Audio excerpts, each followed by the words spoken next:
Well, hey, River City, good morning and welcome. My name is David Silman. I'm one of the pastors here, and if you're a guest with us, I don't sound like this all the time, just so you know.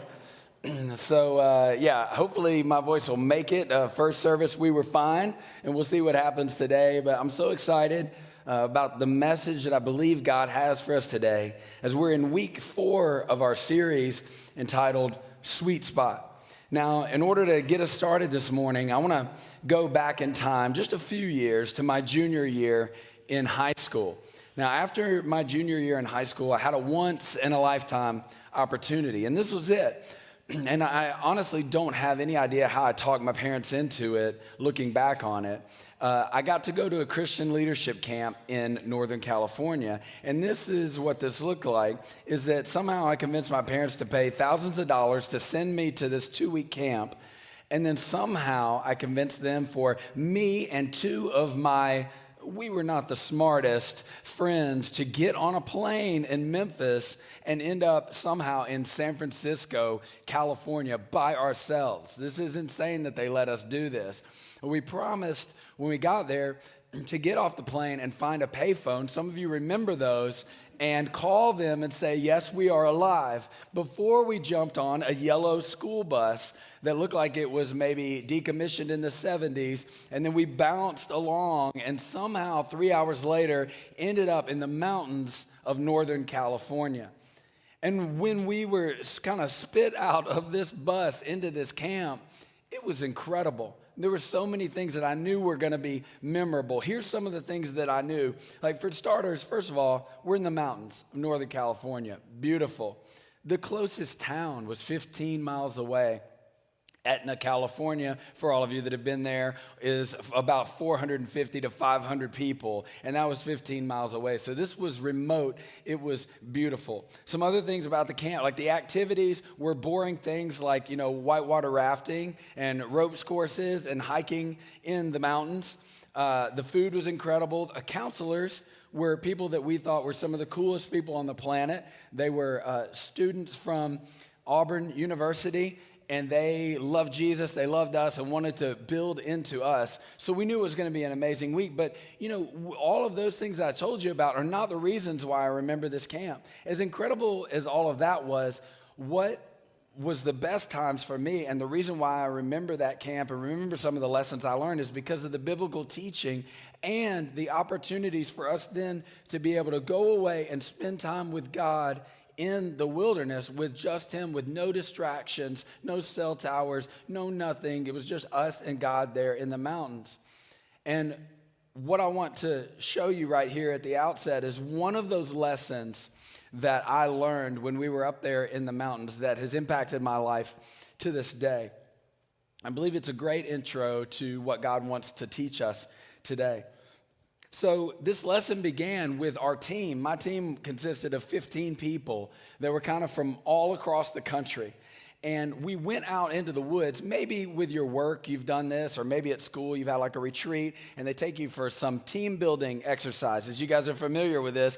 So we go out into the woods, and one of the first ones that we come to is a creek. Now it's like, 30 feet across, something like that, and there's a rock out in the middle. And the guy tells us, he says, here's the mission.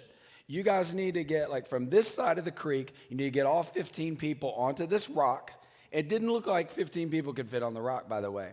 And once you get there, once you swing over on this rope swing and get to the rock, then you have to get everybody to the other side. And once you get everybody to the other side and nobody's wet, then you've completed your mission. Not a problem. We spring into action. We're leaders after all. So everybody jumps in and everybody has a plan. And with 15 people that have a plan, that's a problem, because we started fighting pretty quickly. And we started fighting. Everybody wanted their plan to work. But eventually we realized, look, guys, we got to make a decision. We made a decision. We stuck with the plan, and we started to execute it. And then we failed almost immediately. Everybody ended up wet, and it didn't work at all. So then on the other side, our counselor says to us, just take a few minutes and talk about that and see maybe some lessons you can learn. So we just blamed each other. And then after that was over, it wasn't my fault. And then after it was over, he said, now come over here, I'm going to tell you what really happened. He said, the reason that you failed this task is because this task is impossible. is impossible. As I told you about it originally, you could not complete it. And that was the point. The point was I wanted to put you in an impossible position to see what happened. Now, here's what you need to know though. If you guys would have, there's 15 of you, and if you would have stepped back and you'd have said, you know what, we don't have any real good plans here, and this looks really difficult, and I don't know if we can do this. If one of you would have said, hey, maybe we should stop and pray. Like maybe we should invite God into this situation, and maybe we should say, hey, God, we don't know what we're doing. We need some wisdom here, or will you unite us as a team? Will you give us some creativity and so that we can move forward? He said, then I would have gone over here, and I would have gotten this stuff. It was hidden behind a tree, some other materials for you. And I would have given those to you. And then I would have given you tips on how to use those materials. And it would have been difficult, but you guys would have been able to get from this side to the other. You would have been able to complete the mission. But you guys didn't do that. You didn't pray. You didn't even think about it. And guys, I was speechless in that moment because I was sitting there thinking about it, and I was like, that never even occurred to me. It never occurred to me that we should pray about this. Like, what does God have to do with this? This is a physical challenge. Like, I got to get from here to there. We can do this. There's 15 leaders. We can figure this out. Never, ever occurred to me. And you know what? To make matters worse, as I've thought back on this, and I've reflected on this so many times over the years, I realized, the reason that impacted me so greatly is because this is the way also that I was approaching everyday life. I was saying with my mouth, I was saying, God, I need you. God, I can do nothing without you. God, will you fill me with your strength and your wisdom? And then I was going out and I was living life as if I didn't need God. I was living life as if I'm totally strong enough for this. I've got everything that I need in myself. The result was that I constantly felt like a failure. I constantly was frustrated. I was stressed because I was living in my own strength and my own wisdom, trying to go throughout my life. But in that moment, God humbled me, and he's done it continually through the years as I've heard his voice calling me into a different kind of life than the way I was living, a different approach to life than the way that I was approaching life, one that looked more like the life of Jesus as we see it in the scriptures. And as I started to search the scriptures then, as I started to read through the gospels with kind of new eyes, I saw, Jesus' life looks way different than mine. Like the way that he came to life, you see him enter into circumstances and he's not hurried. Like he's not worried about how things are going to turn out. He's aware of his purpose in life. He's aware of his mission in life. He's filled with a power that he got from somewhere else. And I knew that I wanted that life for myself. But I had thought, and as I heard these stories in church growing up, I thought, well, that's just Jesus doing Jesus things, right? That doesn't have anything to do with me. That's just an example of like, hey, well, this is, if God came down and dwelt in the flesh, it would look like this, but that's got nothing to do with you at all. But then what I began to see in the scriptures is that doesn't seem to be how Jesus thought about it. He was inviting people in to experience life with God the same way that he was experiencing life with God. Not in heaven when we die, not somewhere out there, but like right here. In the midst of everything that we're facing, in the midst of taxes and viruses and voices that don't work, in the midst of math problems and in the midst of deadlines at work, in the midst of all of that stuff, a life of rest like Jesus was experiencing. And I think one of the best places that Jesus sums up his invitation, he's speaking to his disciples, and I want to show you this first. I want to read it from the Message translation of the scriptures. Eugene Peterson just puts this so well as he translates it into our language. Are you tired? This is Jesus speaking to his disciples. Are you tired, worn out, burned out on religion? Come to me. Get away with me and you'll recover your life. I'll show you how to take a real rest. Walk with me and work with me. Watch how I do it. Learn the unforced rhythms of grace. I won't lay anything heavy or ill-fitting on you. Keep company with me, and you'll learn to live freely and lightly. Doesn't that sound good? Jesus is saying, look, you can live in your own strength. You can do exactly what you're doing right now. The result is you're going to constantly feel exhausted. You're going to constantly feel a heaviness on you because everything depends on you the way that you're living. You have to have enough strength. You have to have enough wisdom. You have to bear it up on your shoulders. But there's another way. And the other way is to follow me into the way of rest. You can do more. You can fall in the creek, and then you can say, I'm just going to do more next time. I'm going to try harder next time, and eventually I'm going to be good enough to accomplish this task. Or you can experience life with me. And Jesus is saying that's the sweet spot of life. That's where I want you to live. I want you to live life with me. Now, this morning, in order to see this, I want to take you guys on a journey of the first three Gospels.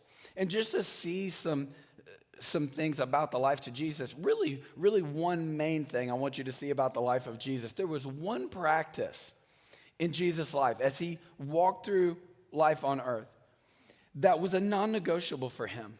No matter the situation that he was in, no matter how much he was praised, no matter how much opposition that he faced, no matter where he was, there was one thing that Jesus would not let fall by the wayside. He always was going to make space in his life to spend unhurried time with the Father, to get away to places where there's no distraction, and to get his heart in sync with the heart of God, to draw strength from God, and to draw clarity about what it was that he came to do in life. Now, one of the first examples that I want you to see of this is in the Gospel of Matthew. And this is great because Matthew tells us a story, and this is in the 3rd chapter. He tells us a story that a lot of you have heard before. He tells us about the baptism of Jesus. So there's this really weird guy named John the Baptist, John the Baptizer. He's out in the wilderness, and Jesus goes out there to be baptized by John. Now, John was baptizing a lot of people. Jesus goes out there and he says, okay, I need you to baptize me. Well, when he does, this is how Matthew describes it. He says, he baptized Jesus and the heavens open. He doesn't even explain what that means. He just says the heavens opened. And then after that, the Spirit of God came and descended on him like a dove. It doesn't say that an actual dove came and landed on his shoulder. It just says he came down and it was like, like a dove? That's what he said. I don't know. How do you describe a thing like that? And then on the backside of it, he says, and then a voice spoke from heaven. And he didn't describe what the voice sounded like. Because how could you describe, I guess, the voice of God? But this is what he does give us. He does give us what the voice said. And so Matthew says this in verse 17 of chapter 3. And a voice from heaven said, "This is my beloved Son, with whom I am well pleased." Now just imagine for just a second that this is not just something we're reading about in the Bible, but that you were there. Imagine that you were in the crowd. Now, John had baptized a whole lot of people, but I'm just guessing that the heavens never opened for any of them. Didn't happen when I was baptized. And there was no dove-like presence either, and no voices from heaven. So imagine that you had been there. Imagine that you had seen it. How many people would you tell? Everyone? Would you gather people you didn't even know and just say, guys, this is what I saw? And the reality is that this was no secret anymore, that Jesus is here. And the one that came to seek and save the lost, everybody's going to know about it. And so what you're expecting in that moment, what I would be expecting is this is the public launch. He's been preparing behind the scenes, but then here we are. It's the time to strike. Here comes some action. And then this is what I want to show you is the very next verse in your Bible. Chapter 4, verse 1. I'll read you just the first few verses here. Then Jesus was led up by the Spirit into the wilderness to be tempted by the devil. After he had fasted 40 days and 40 nights, he was hungry. Then the tempter approached him. So the first thing after his baptism, the first thing after this big going public for Jesus is that he goes out to the wilderness to be with God. Now, you're going to see like all through the Gospels, this is a rhythm of the life of Jesus. In the wilderness, his ministry really begins.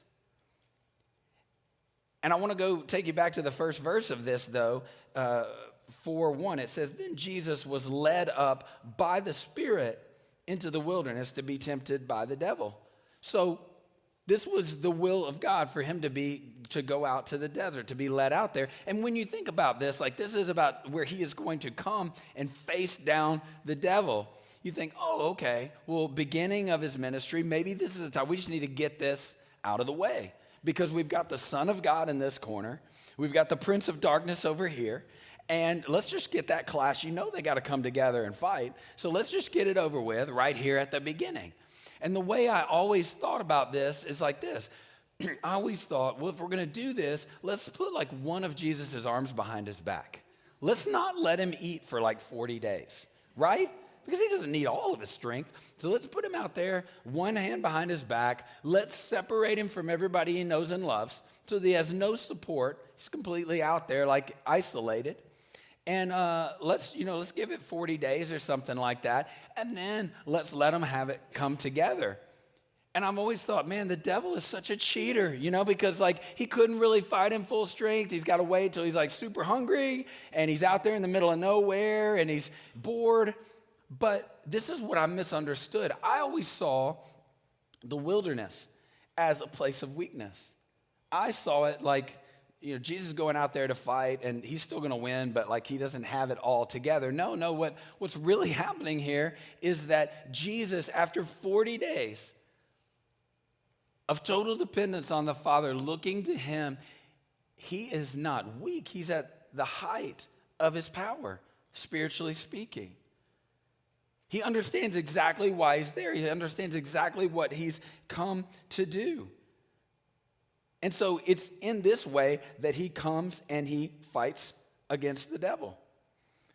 And I love this because I didn't understand that the wilderness was a place of strength, and I thought it was weakness. But what's really going on here is that he's led by the Spirit out there, and then he faces down the devil. Now, on the backside of this, you may be wondering, okay, well, what happened after this? Well, I want to take you to Mark chapter 1, because what Mark does for us is he gives us what happens on the backside of this story. So Jesus faces down the devil, and then he comes back to his disciples 40 days later. And they say, okay, what are we doing now? He says, okay, well, let's go to this other town. And Mark gives us a long narrative in Mark chapter 1 of exactly what Jesus did on that day that he came back. And this is what Mark said that he did. He went out and he preached. He called his disciples to him to come and follow him. He drove a demon out in the middle of a church service. He healed the sick. Just a Monday for Jesus. These are all the things that were packed into that one day. So after this long day, you think, okay, everybody turns in, they go to sleep, and then what's going to happen next? Well, guys, this is what happens next. This is the next verse.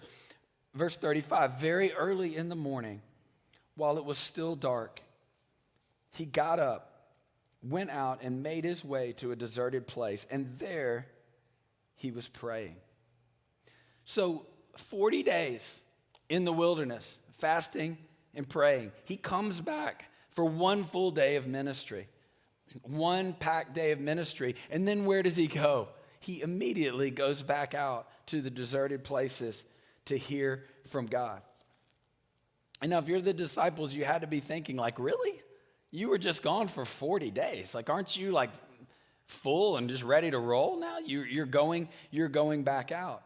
But see, the thing that you see as you walk through the Gospels is that spending time with God, solitary time with God, was not a one-off for Jesus, but it was the normal rhythm of his life. It was the normal thing that he did. And I love how Mark tells us what happens next is that the disciples go out and they find him. So Jesus is out there and he's praying, and apparently it happens so often. He didn't tell them where he was, but they knew, okay, this is probably this is the place that he goes all the time, and they go out and find him. Well, what they say to him is, Jesus, everybody's looking for you. And in their mind, like, this is super important because, and I so relate to this. Like, they're saying, Jesus, there's a lot of demands out here. Like, people want to see you. There are things that we need to do, like we need to capitalize on the brand momentum that we have right now, Jesus, in this moment. There is a buzz. People are excited. There is traction. We need to get you on a big stage like quickly before this all dissipates. So they're just like hurried. They're stressed about it. Jesus' response, verse 38. This is so great. He said to them, let's go on to the neighboring villages so that I may preach there too. This is why I have come. And I love this because Jesus, in that moment, he emerges from this time with the Father, and he's got this clarity about who he is and what he came to do. He's not in a hurry at all. He knows what to give his yes to, and he knows what to give his no to. Does anybody struggle with that like I do? So he doesn't have inner turmoil at all. He is at rest inside of himself because he knows exactly what he's going to do. And the number one priority of Jesus is that every day, whether it's early or whether it's a super packed day and it needs to be late at night, he's going to find a space to spend time with the Father and draw strength from him. One more example in the Gospel of Luke. 9 times in the Gospel of Luke, we're told that Jesus went away to a solitary place to spend time with God. It's just, he sums up in chapter 5, which is what I want to show you, kind of the natural rhythm of the life of Jesus when he was on earth. Chapter 5, starting in verse 16, this is what Luke says about Jesus. But the news about him spread even more, and large crowds would come together to hear him and to be healed of their sicknesses. Yet he often withdrew to deserted places and prayed. And I love how John Mark Comer, in his book, The Ruthless Elimination of Hurry, great book if you want to dive deeper into this, but he points out this correlation with the life of Jesus, that the more busy that Jesus is, the more demands that are placed on him, the more he feels that it's necessary to spend time with God. And imagine, like I know that we feel the opposite of that some way, but just imagine this. Imagine if you could heal cancer. Like I feel like sometimes I've got a lot of demands, like I've got a lot of things I need to do, but just imagine for a moment that you could heal every disease with people that came to you. Imagine if you could cancel death and raise people from the dead, and people began to hear about this. Imagine how much responsibility that you would feel to say yes to everything. Imagine. None of us has that much demand placed on us, but Jesus knew that the more that increased, the more he needed to get away. Why? Because first of all, he needed to be strengthened by the Spirit. But even more than that too, he needed to have a laser-like focus. He needed for the Spirit to show him, this is exactly what I want you to say and what I want you to do with the limited amount of time that you have on planet Earth. And I don't know about you, but like this is completely backwards for me. Sometimes I think, I'm so busy, I don't have time for this. I'm so busy, I don't have time to pray or to get away with God. I can't do it because I have to produce something. There's something that I need to do. And the reality is that when we're saying that, what we're saying is that we think that we can meet the demands that are in front of us in our own strength. We think we can do it. We think, okay, well, God can wait. And we all have excuses, don't we? I've got a ton. Let me tell you a few. Kids. If you have kids, then there's a lot of things that you have to do. demands that are placed on you. Well, there's maybe dinners to make. Some of you have friends that have needs, and you feel like you need to meet those needs. For some of us, it's very real because the whole new season 5 of Cobra Kai just dropped on Netflix, and we have to get to this at some point in the week. It's got to happen. We've got deadlines that we've got to meet. We've got sermons to write. Come on, man. We don't have time to pray. But this is the thing, you guys, that's so convicting to me as I thought about this week, is that the Son of God, Jesus, needed time with the Father so bad that it was non-negotiable for him, but we don't. That is so convicting to me. Like, we think that it can wait, but yet Jesus, the Son of God, thought, no, this is the one thing that absolutely cannot. You know, I thought about this week how I used to think about spiritual maturity. And it's so messed up, but this is what I thought. Like, okay, I'm a new Christian. When I was younger, I thought, okay, I'm a new Christian now, and I'm super weak. Normal, right? I'm a baby Christian. But one day, I'm not going to be a baby anymore. I'm going to be super strong. And I'm not going to be needy anymore. Like, I'm going to be able to just do everything. And that's really how I thought. I thought of spiritual maturity like a Rocky training montage. I thought that, like, I'm going to run through the Russian wilderness in the snow a little bit. I'm going to hit some sides of beef. I'm going to hang from the... Does anybody, like some people, if you haven't seen Rocky, this is a weird thing to say, but, like, it's weird you haven't seen Rocky, honestly. So I'm going to hang from the rafters. I'm going to do some of those sit-ups that nobody can do. Maybe a couple of you can. But it's like, eventually, I'm going to have abs. You know, I'm going to be strong. I'm not going to need to do this anymore. That's really what I thought, you guys, and that is so crazy. And really, the more I thought about it, I thought about this. You and I are more like this. We're more like this guy, like a phone. Because, let me explain why. Because if this phone right here, if it's not updated all the time by the person that made this phone, then it's just going to spin off into nowhere.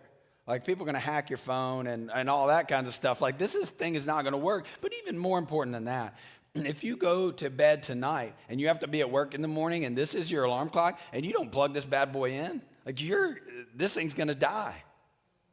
This is more like us. You guys, like a dying flashlight in the woods. That's us. I know that's humbling. I know that, like, nobody wants to see themselves that way, but that's what Jesus is saying. That you don't have the strength that you need. You don't have the wisdom that you need to live the life that I want you to live. You have to come to me. God gave us needs so that we would come to him, and he's inviting us into a relationship with him, a friendship with God, where the one who made you and knows what you need gives you what you need. It's kind of incredible.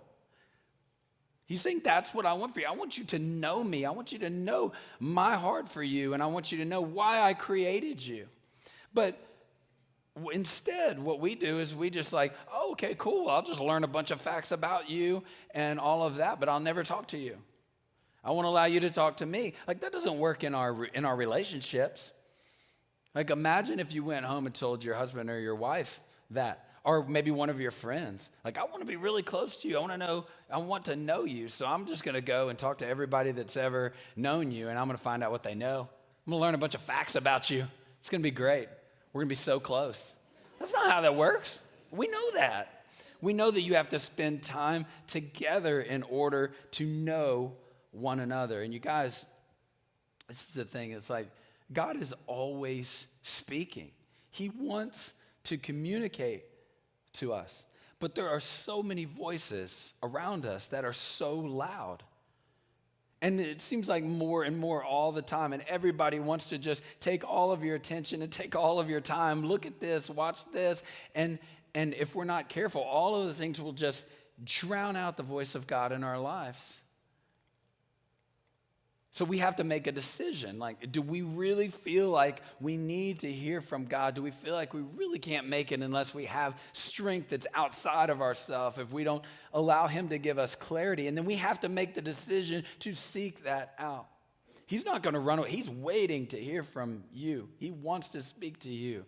But we have to make that decision. And guys, unless we make that decision, we are never going to have the clarity about who we are and what God wants us to do. We're never going to have this inner rest that God wants us to live in unless we make that decision and spend time with him. I wish that there was some other way that could happen. There is not. That is how we were designed. And some of you might be standing like in the middle of the creek right now. You might have swung over on the rope. You're trying to handle this challenge in front of you in your own strength, and you've crashed and burned. And you say, that's bad. No, that's good. That's good if you realize it. Because if you realize it, then you can look up and go, this isn't actually working. So instead of just over and over on a loop feeling like a failure and being frustrated and just saying, man, this time I'm really going to do it. No, you can look up and say, God, this isn't working. I need something I don't have. I'm not real smart, but I finally get it. This is not going to work. So will you give me what I need? In church when I grew up, they used to talk to us all the time about this thing called a quiet time. Maybe you've heard of it. But that was the words that they gave to it, and I didn't really get it at all. Kind of the gist of it was you needed to have some time where you're quiet. And then what I thought was so that you could just read your Bible, study some stuff about God, and then pray through a list of whatever you want, and then go about your day. That's how I approached it. So I thought, this is kind of goofy. It wasn't goofy. These people were trying to point me to something that was really, really important. They were trying to show me that there's things that you need that God wants to communicate to you. There's promises that he's made you in his word that you need for today. And he wants to speak to you. There's decisions that you need to make, and he wants to calm your spirit, and he wants to give you a clarity about what it is that you specifically are designed to do in life, and he wants to send you out in that confidence in him. And some days it's he may just want to come around you and just hug you and just say, hey, I know that maybe you're frustrated. I know that these people are putting these demands on you, or you feel like a failure yourself, but I love you. You're mine. I made you. And I'm so glad to have this time with you where I can just say that you are my son, that you are my daughter, and I am pleased with you. I love you.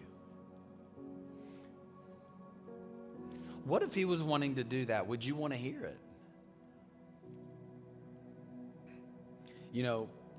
The disciples, they saw Jesus living this way. And it had to be so confusing. But I'm so glad that one of them at some point said, that I could see them going, you ask him. And somebody no, man, you ask him. I'm embarrassed. You ask him. Finally, somebody stood up and said, hey, can you show us how to do this? Can you teach us how to pray? We don't know how to do this. You do it all the time, and it seems to be super important, but we don't get it. And so Jesus says, yeah, absolutely. Absolutely, I'll show you how to do that. And in Matthew chapter 6 is one of the places that we have this recorded. And what's funny is that as I looked at this week, I was like, man, we have an incredible ability to ask Jesus a question, and he gives us the answer, and we turn it into what we want to hear. Oh, cool.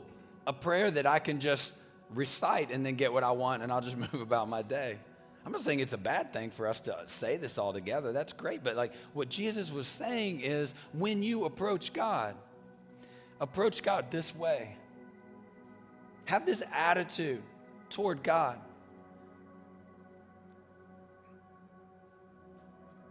Matthew 6, beginning in verse 9, this is what he says. Therefore, you should pray like this.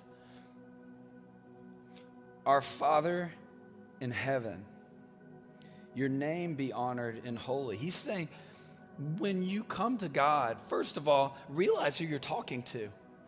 He's in heaven, and you're down here in earth. He's the creator, and you're who he created. And remember that there's only one name under heaven and in the earth that's holy, that's set apart, that's different, and it's his. That's the person that you're talking to. And he says, the next thing he says, your kingdom come, your will be done on earth as it is in heaven. He says, remember that because he's God, that he knows everything. And he made you, so he knows what you need. And so our prayer should be in that moment that, God, I want what you want, and I want it to happen right down here. I want it to happen in my life, in my heart today. God, would you carry out your purposes in and through me? Would your kingdom come down and touch earth today, and would you allow me to see it?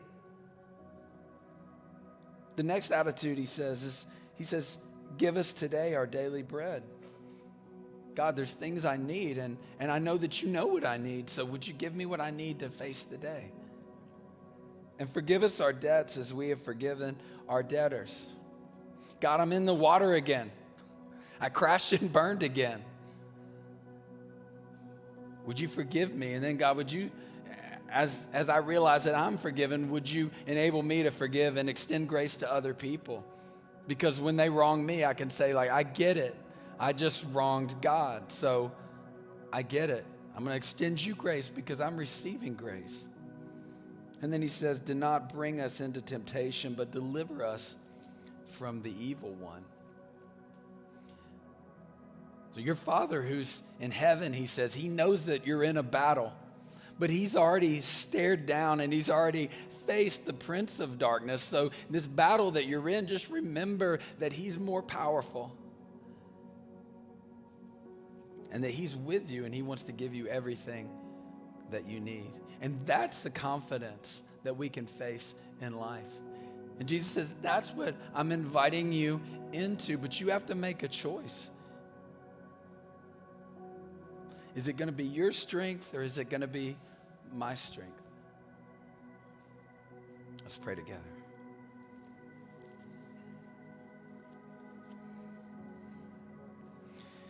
God, I'm so grateful.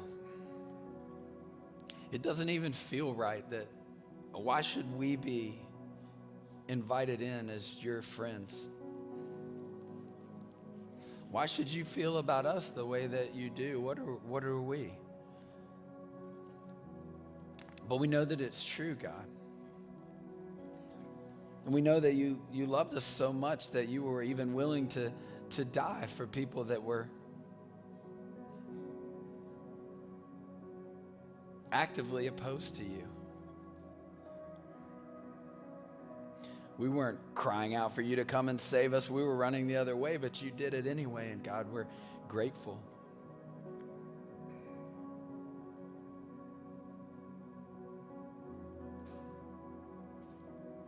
In our time of response here in just a minute, we're going to take communion together and be a time for us just to remember the sacrifice of Jesus, and maybe a time too for you just this morning to, in this quiet between you and God, where there's not a lot of distractions, for you to just say to God, God, I need you. And I'm going to make room for you today. Maybe even ask him, God, what plan would you want me to make today to spend time with you, to come away with you?